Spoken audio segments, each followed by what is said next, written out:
ৰামনাথেৰ বিষয়ে মাননীয় দিগ্বিজয় নাথে দুআষাৰ বক্তব্য ৰাখিবলৈ অনুৰোধ জনাইছো।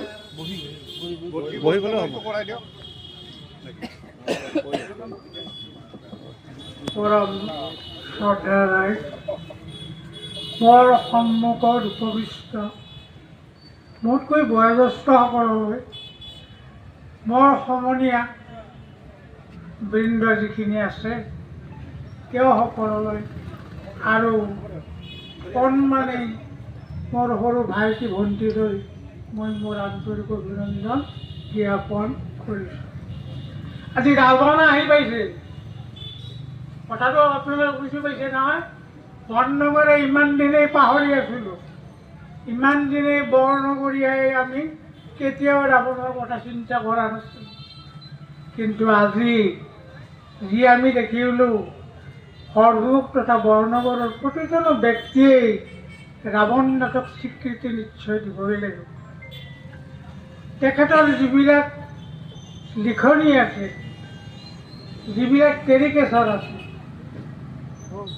প্ৰতিটো বস্তুৱেই নিখুঁত আছিল আৰু সমাজৰ কামত কিবা অলপ হ'লেও অৰিহণা যোগাইছিল।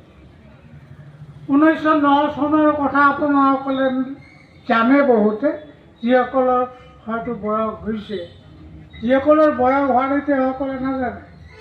1909 চনৰ 3 জানুৱাৰী তাৰিখে প্ৰফেচাৰ ৰাৱণ নাথৰ জন্ম হৈছিল। ক'ত জন্ম হৈছিল? চকাবাখী গাঁও বুলি যিখন গাঁও আছে আমাৰ, সেই গাঁৱত জন্ম হৈছিল। তেখেতৰ দেউতাকৰ নাম আছিল ক্ষুদুৰাম নাথ আৰু মাকৰ নাম আছিল পুতুলেশ্বৰী দেৱী। তেওঁৰ নাম আছিল দুটা, এটা হ'ল উপনাম বিনোদানন্দ আৰু প্ৰকৃত নামটো আছিল, নহয় মোৰ ভুল হ'ল, প্ৰকৃত নামটো আছিল প্ৰফেচাৰ ৰাৱণ নাথ। আৰু গণনা কৰি তেখেতৰ নামটো দিছিল বিনোদানন্দ নাথ। কিন্তু কালক্ৰমত তেওঁৰ নামটো গৈ গৈ গৈ গৈ গোটেই অসম ঘূৰোতেই, গোটেই ভাৰত ঘূৰোতেই গৈ গৈ কি হ'ল নাম? প্ৰফেচাৰ ৰাৱণ নাথে হ'ল। তেখেতে 36খন ৰেকৰ্ড কৰিছিল। 36খনৰ 2খন ৰেকৰ্ড আছিল অম্বিকাগিৰি ৰায়চৌধুৰীৰ কল্যাণময়ী নাটকৰ এটি দৃশ্য। 14গৰাকী পুৰুষ মহিলাৰ মাত সকলে তেওঁ প্ৰয়োগ কৰিছে। আৰু দ্বিতীয় পিঠিত আছিল অম্বিকাগিৰি ৰায়চৌধুৰীৰ বুঢ়া ভাই বিয়াকৈ কিৰীতি হোৱা, নহয় জানো? গতিকে তেওঁ সৰ্বমুঠ যি 36খন ৰেকৰ্ড কৰিছিল, তাৰে 36খন আছিল তেখেতৰ নিজৰ। গতিকে আমি তেখেতলৈ সদায় যদি আমি স্মৰণ কৰি থাকোঁ, তেতিয়াহ'লে আমাৰ মাজতো ওলাব ৰাৱণ নাথ।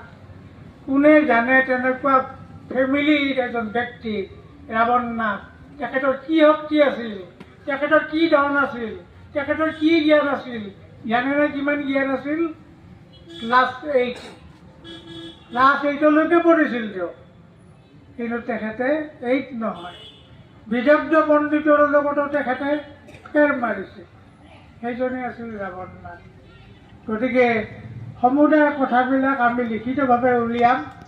যদি আপোনাসকলৰ যদি মৰম দয়া থাকে, তেতিয়াহ'লে যিমানখিনি নেকি ডাটা লাগে, যিমানখিনি কথা বাৰ্তা তেখেতৰ চলন ফুৰণ কিবা এটা লাগে, গোটেইখিনি দি দিম। সেই বস্তুখিনি যিখিনি আছে, আৰু আমাৰ এওঁ আছে, ছাৰ আছে, তেওঁৰ লগতো পাব, মোৰ লগতো পাব, মোৰ যি ল'ৰাৰ লগতো পাব। গতিকে আপোনাসকলে এই ৰাৱণৰ বস্তুবিলাক সংগ্ৰহ কৰি ল'ব আৰু নিজে নিজে এই বস্তুবিলাক অধ্যয়ন কৰি ল'লেহে আমি আমাৰ জাতিটোই প্ৰফেচাৰ ৰাৱণ নাথক মানুহ বুলি স্বীকৃতি দিয়া হ'ব। গতিকে মই আজি আৰু ইয়াত বেছি ভাষণ দিয়া কোনো প্ৰয়োজন বোধ কৰা নাই। এতিয়া যিটো সময়টো বেলেগ, গতিকে ভুল ক্ৰুটিৰ মাজেৰেই বহুত ক'ব লগা আছিল। ভুল ক্ৰুটিৰ মাজেৰেই যিখিনি মই ক'লোঁ, যেন আপোনাসকলে মোক ক্ষমা কৰে। গতিকে এতিয়া মই সেৱা জনাই, তাৰ মানে মই আজি হয়তো 1 বছৰমান আগত মই একদম নাছিলোঁ, মোৰ যিটো অসুখ। কিন্তু আজি যে আহি ইয়াত বহি আছোঁ ৰাৱণ হৈ, কিন্তু সেইটো মই সপোনতো ভবা নাছিলোঁ। গতিকে মোৰ গাই ধৰক কিবা ভুল ক্ৰুটি হ'ব পাৰে, গতিকে আপোনাসকলে যেন সমুদায় জক মৰিখন কৰি মোক মাফ কৰি দিয়ে, এই মোৰ নমস্কাৰ। বহুত বহুত ধন্যবাদ শ্ৰদ্ধাৰ দিগ্বিজয় নাগদেব। এইবাৰ আমি পৰবৰ্তী কাৰ্যসূচী আগবাঢ়িছো। আমি আমন্ত্ৰণ কৰি আনিছো আমাৰ সকলোৰে মৰমৰ, সকলোৰে শ্ৰদ্ধাৰ সাহিত্যিক পেঞ্চনাৰ শ্ৰদ্ধাৰ টিকেন নাগদেব। আমি তেখেতক আজি কাৰ্যসূচী মৰ্মে বন্তি প্ৰজ্বলন কৰিবলৈ অনুৰোধ জনাইছো। আমাৰ উদ্যোক্তাসকলক তেখেতক আদৰণি দিবলৈ অনুৰোধ জনালো।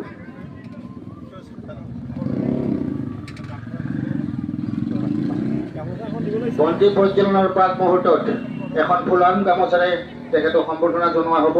সম্বৰ্ধনা মই জনাম। মই আজিৰ এই অনুষ্ঠানটিৰ সম্পাদক।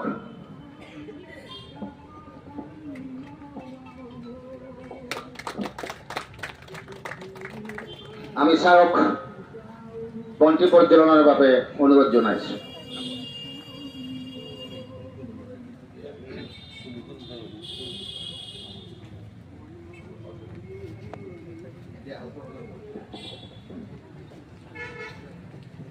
আয়তীসকলক উৰুলি দিবলৈ অনুৰোধ জনাইছো।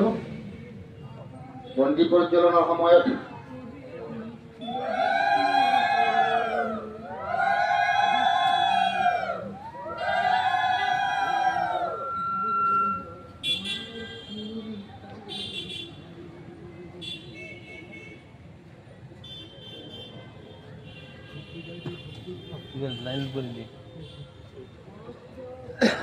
এবাৰ আমাৰ আটাইয়ে বন্তি প্ৰজ্বলন কৰিব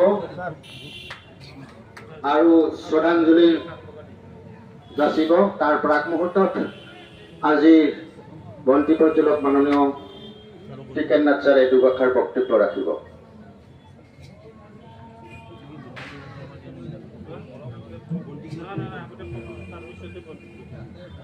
এই বন্তিগিলা হেৰি কৰি উঠিছে না, ৰেডি কৰি খালাক ৰে।